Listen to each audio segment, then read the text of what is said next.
ছিংগাপুৰৰ পৰা এতিয়ালৈকে অহা নাই কোনো গুৰুত্বপূৰ্ণ সংবাদ। ছিংগাপুৰতে নোহোৱা হৈছিল আমাৰ জুবিন গাৰ্গ। কেনেকৈ ঘটনা সংঘটিত হৈছিল, কেনেকৈ দুঃসংবাদ কঢ়িয়াই আনিছিল এটা বিনোদনৰ যাত্ৰাই, তাৰ সবিশেষ জনাবলৈ ছিংগাপুৰৰ পৰা এতিয়ালৈকে অহা নাই এজনো প্ৰৱাসী অসমীয়া। 6 অক্টোবৰ ডেডলাইন। এই 6 অক্টোবৰৰ ভিতৰতে CID কাৰ্যালয়ত হাজিৰ হ'বলৈ জনোৱা হৈছিল প্ৰৱাসীসকলক। কিন্তু প্ৰশ্ন হৈছে কিহৰ বাবে মুখ খোলা নাই ছিংগাপুৰৰ প্ৰৱাসী অসমীয়াই? নিৰ্ধাৰিত সময়ৰ ভিতৰত অসম আৰক্ষীক সহযোগ কৰিবনে প্ৰৱাসীসকলে? 3জনকৈ প্ৰৱাসীৰ আত্মীয় মন্তব্য দিছে সংবাদ মাধ্যমৰ আগত। প্ৰৱাসী 11 জনৰ বিৰুদ্ধে লতাশিল থানাত এজাহাৰ অধিবক্তাৰ। তাৰ মাজতে শনিবাৰে নিশা কাহিলীপুৰত উপস্থিত হ'লগৈ মুখ্যমন্ত্ৰী। জুবিন গাৰ্গৰ পত্নী গৰিমা শইকীয়া গাৰ্গৰ সৈতে কথোপকথনৰ পাছত সংবাদ মাধ্যমৰ আগত ছিংগাপুৰৰ প্ৰৱাসী অসমীয়াৰ জবানবন্দী লোৱা বিষয়টো সন্দৰ্ভত কৰিলে মন্তব্য। মুখ্যমন্ত্ৰীয়ে ক'লে, ছিংগাপুৰত থকা অসমীয়াসকল অসমলৈ আহিবনে নাই সেয়া চিন্তাৰ বিষয়। ছিংগাপুৰৰ অসমীয়াসকলক অসমলৈ আহিবলৈ অসমবাসীয়ে হেঁচা দিব লাগে। তেওঁলোক নাহিলে বিষয়টো আকৌ এটা পাকচক্ৰত সোমাই পৰিব। আজি এতিয়া আমাৰ আটাইতকৈ বেছি চিন্তাটো এটা পইণ্টতে লাগি আছে, ছিংগাপুৰত থকা অসমীয়া লোকসকল ইনভেষ্টিগেশ্যনৰ কাৰণে আহিবনে নাই। কাৰণ তেওঁলোক যদি নাহে তদন্তটো আমি পূৰা কৰিব নোৱাৰিম।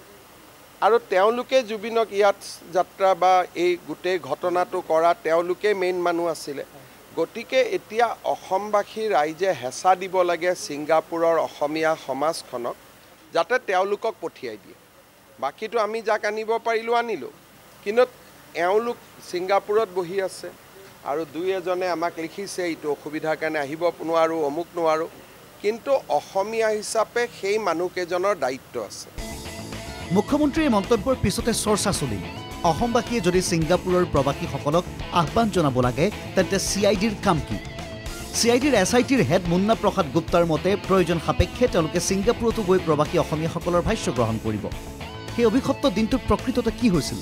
কেনেকৈ কোনো নোযোৱা এটা দ্বীপলৈ গৈ অকালতে মৃত্যু সাৱটিছিল আমাৰ হিয়াৰ আমঠু জুবিন গাৰ্গে? সেই প্ৰশ্ন উত্থাপন হৈছে CIDৰ পৰিধিৰ বাহিৰত নেকি এই বিষয়? বহুতেই দাবী কৰাৰ দৰে CBIকে দিব লাগিছিল নেকি এই তদন্তৰ ভাৰ? এই সময়ত অসমৰ ৰাইজে আহ্বান জনাব লাগে নে CID হ'ব লাগে কঠোৰ?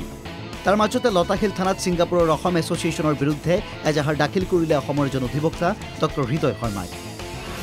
11জন ব্যক্তিৰ বিৰুদ্ধে এজাহাৰ দাখিল কৰা হ'ল।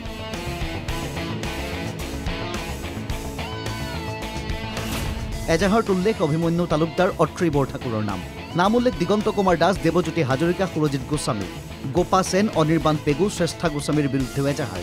নাম উল্লেখ ৰক্তিম হাজৰিকা, নিশাত ফাৰহিন ইছলাম, পাৰিজাত বৰাৰো। মুখ্যমন্ত্ৰীয়ে উল্লেখ কৰা ধৰণে ছিংগাপুৰৰ কেইজনমান প্ৰৱাসীক 6 অক্টোবৰলৈ সময়সীমা দিছিল SITয়ে। ঘটনাৰ সময়ত সেই ইয়াতখনতেই আছিল সেই কেইজন লোক। 6 অক্টোবৰৰ ভিতৰত 8 প্ৰৱাসী অসমীয়াক হাজিৰৰ নিৰ্দেশ দিছিল SITয়ে। তলব কৰা 8 প্ৰৱাসী অসমীয়া অৱশ্যে এতিয়ালৈকে কোনো যোগাযোগ কৰা নাই এই সন্দৰ্ভত।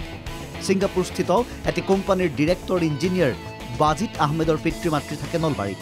পুত্ৰৰ সৈতে যোগাযোগ হোৱা সন্দৰ্ভত তেওঁলোকে এইদৰে দিয়ে মন্তব্য।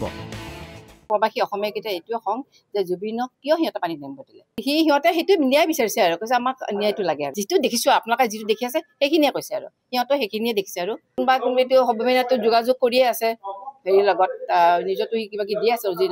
যিহেতু অভিমন্যু এছ'চিয়েশ্যনৰ সভাপতি তেওঁতে কিবা যোগাযোগবিলাক আৰু সিহঁতেও মানে যোগাযোগ সিহঁতে কৰিব নিশ্চয় সিহঁতক, কাৰণ মোৰ ল'ৰাৰ নামত কোনো কাগজ পত্ৰ একো যোৱা নাই। বাকী কাৰোবাৰ যদি গৈছে মই গম পোৱা নাই, কিন্তু মোৰ ল'ৰাৰ নামত একো কাগজ পত্ৰ নাই, কিন্তু সিহঁতে সহযোগ পূৰা কৰিব। ছিংগাপুৰস্থিত অসম এছ'চিয়েশ্যনৰ তন্ময় ফুকনৰ মাতৃও প্ৰথমবাৰৰ বাবে প্ৰতিক্ৰিয়া আগবঢ়াইছে সংবাদ মাধ্যমৰ সন্মুখত। মৰিয়নিস্থিত বাসগৃহত থাকে তন্ময়ৰ মাতৃ। তাতো এনকুৱাৰী চলিছে, কেলে হ'ল কি হ'ল ঘটনা। সিহঁতৰ গভৰ্ণমেণ্টৰ ৰুলছ মতে সিহঁতৰ ফোনবোৰ তেতিয়াই জব্দ কৰি দিলে। তাৰপিছত ক'তো মানে তাত একো ক'ব নোৱাৰে সিহঁতি। সেইকাৰণে সিহঁতৰ লগত পিছত আৰু কোনো আমি যোগাযোগ কৰিব পৰা নাই। লাইফ জেকেটটো সি পিন্ধাই আছে বাৰে বাৰে। প্ৰথমবাৰ পিন্ধালে গ'ল, আনকি সি হাতৰ পৰা এৰিও দিয়া নাই তাক মানে। একেদৰে মন্তব্য আগবঢ়ালে ঘটনাৰ লগত নাম সাঙুৰ খোৱা দেৱজিৎ হাজৰিকাৰ বৰ দেউতাকৰ পুত্ৰই। দেৱজিতৰ পিতৃঘৰ আছিল টিয়কত।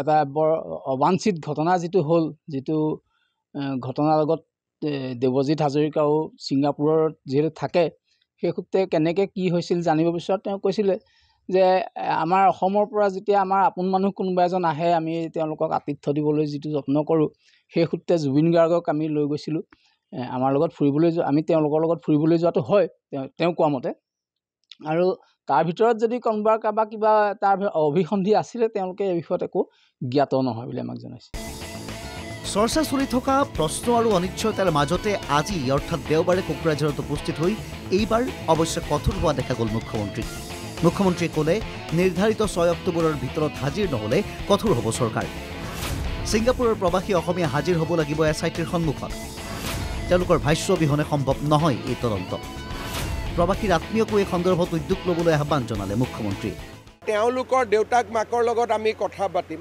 যে আপোনালোকে ল'ৰাক আনক এটা ব্যৱস্থাৰ মাজেৰে আমি তেওঁলোকক আনিব লাগিব 6 তাৰিখলৈকে সময় আছে যদি নাহে আমি যিমান পাৰোঁ কঠোৰ হ'বৰ কাৰণে আমি চেষ্টা কৰিম এনেকৈ চলি আছে আমাৰ জুবিন গাৰ্গৰ মৃত্যু তদন্তত প্ৰৱাসী অসমীয়াৰ সাক্ষ্য গ্ৰহণৰ বিষয়টো এটা ধুঁৱলি কুঁৱলী পৰিৱেশক পৰিষ্কাৰ হ'বলৈ তেওঁলোকৰ ভাষ্য অতি প্ৰয়োজনীয় ৰাইজক ন্যায় লাগে সোনকালে অসমৰ ৰাইজৰ প্ৰতিনিয়ত নিৰন্তৰ এটাই কথা justice for Zubeen Garg bureau report NKTV+।